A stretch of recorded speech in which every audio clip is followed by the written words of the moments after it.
Bharatiya Janata party की MCD ने आज अपना बजट प्रस्ताव पेश किया है। ये बजट किस तरह का बजट है उसके ऊपर एक 10 पॉइंट बस इस बजट से बताना चाहते हैं। भारतीय जनता पार्टी किस तरह का, उनका सपना क्या है, वो ये दिखाता है कि जब उनसे पूछा गया कि भाई दिल्ली के जितने भी जो कमर्शियल प्रॉपर्टीज हैं उनके ऊपर जो हाउस टैक्स लगता है उसको लेकर आपका क्या सपना है, तो उन्होंने कहा कि ए और ई ग्रेड के जितने भी घर हैं उनके ऊपर हाउस टैक्स 14% और लगेगा।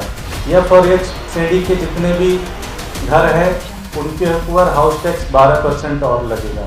दिल्ली के अंदर अब जितनी भी कमर्शियल प्रॉपर्टीज हैं, पहले बहुत कम होता था लेकिन अब उस टैक्स को 20% टैक्स एक तरीके से उनकी कमाई का 20% अब एमसीडी लेगी उसका कमाई का। प्रॉपर्टी टैक्स उसको भी इन्होंने ए और बी श्रेणी के लोगों को 15% बढ़ा दिया। जो दिव्यांग, जिसके लिए तो सरकारें आगे बढ़कर आनी चाहिए कि भाई उनको ज़्यादा से ज़्यादा छूट मिलती थी, उस छूट को कम कर दिया गया, 30% की बजाय 20% कर दिया गया। इसी तरह से जो महिलाएं जिनको पहले 30% छूट मिलता था उस छूट को 20% कर दिया गया। आज तक दिल्ली के अंदर जो ग्रामीण क्षेत्र थे, जो लाल डोरा क्षेत्र के अंदर आते थे, इस बजट के बाद अब उनको भी हाउस टैक्स देना पड़ेगा। अगर एमसीडी का मार किसी ने सबसे ज़्यादा झेला है सफाई कर्मचारियों ने झेला है।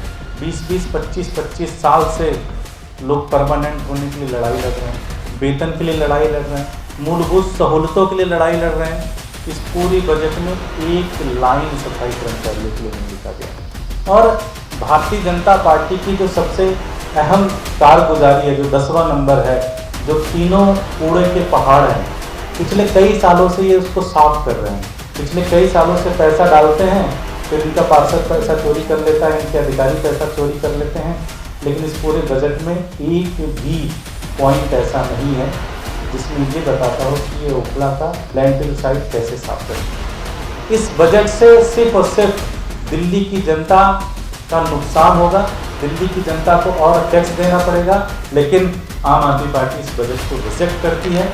हम ऐसे बजट को पूरी तरह से रिजेक्ट करते हैं।